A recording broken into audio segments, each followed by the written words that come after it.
El diputado Felipe Solá. Gracias, señor presidente. Voy a recordar a Jerónimo Momo Venegas desde el cariño y sobre todo de la admiración personal. Para mí más trascendentes todavía que su muy fuerte y en un momento dado determinante personalidad política y gremial. Nadie como Jerónimo Venegas, a través de los años que vivió y sobre todo sus primeros 50, 60 años, mostró la huella que deja en alguien que nace en el lugar más humilde posible de la provincia de Buenos Aires, el peronismo. Nadie como el Momo. No se puede encontrar, o encontraremos a alguien igual, a alguien que no haya vivido cuestiones como el Estatuto del Peón, cuando era chico todavía, como una especie de nueva luz en la vida de los trabajadores rurales, porque él ya era casi un trabajador rural de muy chiquito.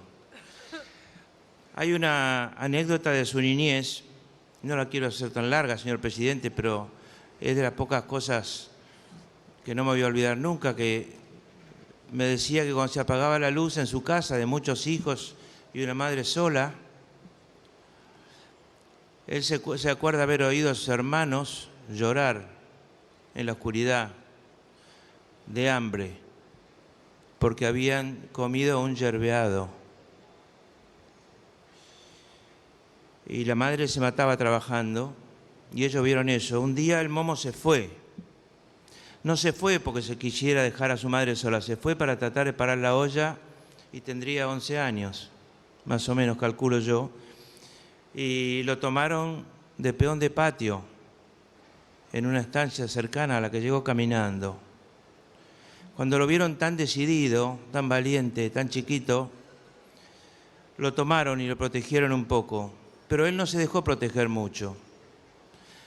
Él fue un gran peón de patio, él fue un gran hombre de a caballo, él fue un gran esquilador.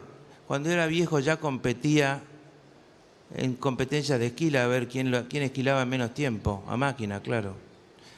Él fue alambrador, un oficio durísimo, sobre todo en invierno.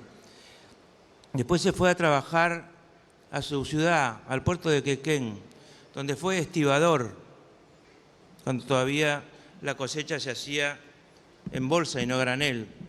Y también le tocó un durísimo trabajo, que es el de filetear pescado. Así se metió el Momo en la lucha gremial. ¿Y cómo se metió en la ex FATRE, que así se llamaba Guatre? Se metió haciendo punta, por prepotencia de representación.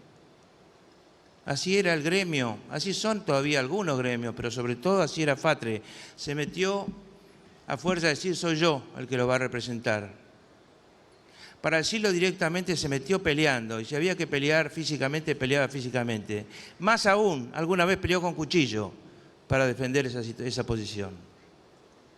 Esa fue la vida del Momo hasta que llegó en los años 90, 94, 95, a verme a la Secretaría de Agricultura y yo no sabía de él, ni siquiera de su nombre.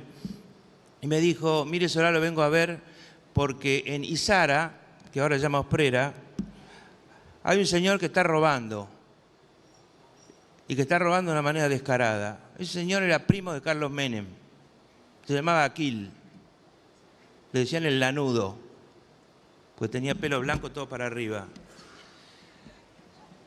Y créame, señor presidente, que después de mirar un poco la cosa y de tener varias charlas con él y de mirar los números de Izara, me fui a ver al presidente de la República y le dije que su primo era un ladrón y que no podía seguir ahí un minuto más porque además le iban a volar el gremio, a volar en el sentido que iba a haber una explosión. y lo sacaron al tipo. Y así empezó el Momo. A partir de ahí ya fue un dirigente formidable que avanzó, cambió el gremio. Los dos anteriores secretarios generales de Fatre se habían matado en accidentes de auto, con autos viejos. Fatre estaba en la calle Independencia. Yo fui cuando los secretarios eran de origen radical los dos, curiosamente, los dos últimos. Y así llegó él. A partir de ahí fue un hombre muy fuerte. Y a partir del año 2008 yo diría que la política agropecuaria en algunos aspectos los más importantes fue mucho más influida por el Momo Venegas que por todos los representantes de las asociaciones de propietarios rurales. El hombre fuerte del campo era él. En los últimos tiempos, desde hace 3 o 4 años, un hombre terriblemente voluntarioso y tremendamente tosudo, y lo grande que hizo en su vida fue por lo tosudo que era también y lo valiente, y lo que a mí no me gusta que haya podido hacer políticamente también fue por tosudo. Nos separamos entonces políticamente después de haber tenido una profunda amistad, pero ni él ni yo perdimos el afecto de fondo. Y se lo pude decir antes que se muriera, por suerte. El Momo Venegas es un ejemplo de a dónde se puede llegar trazándose un norte, teniendo una enorme actitud solidaria con las personas a las que representaba, con los trabajadores rurales, teniendo un pleno conocimiento de lo que era cada uno de los trabajos rurales, caminando y siendo un hombre tosudo, terco y duro. ¿Qué más puedo decir yo, señor presidente? Le puedo decir que poca gente tan generosa y solidaria en lo personal como él. Había colas en Guatre, en la calle Reconquista, de personas que necesitaban llegar a fin de mes o no tenían trabajo, y el Momo tenía para cada uno de ellos o un peso o una palabra o lo que fuera. Era el hombre más solidario que yo he visto, siendo tan duro de carácter.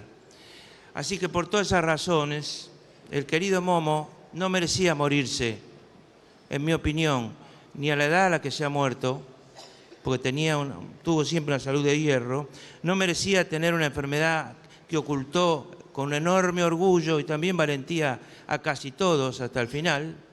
Solo él lo sabía, aunque los demás lo preveían mirándolo. Y en mi opinión, debió estar en este momento en algún lugar del peronismo. Pero eso es harina de otro costal frente a la muerte de un hombre tan bravo. Muchas gracias.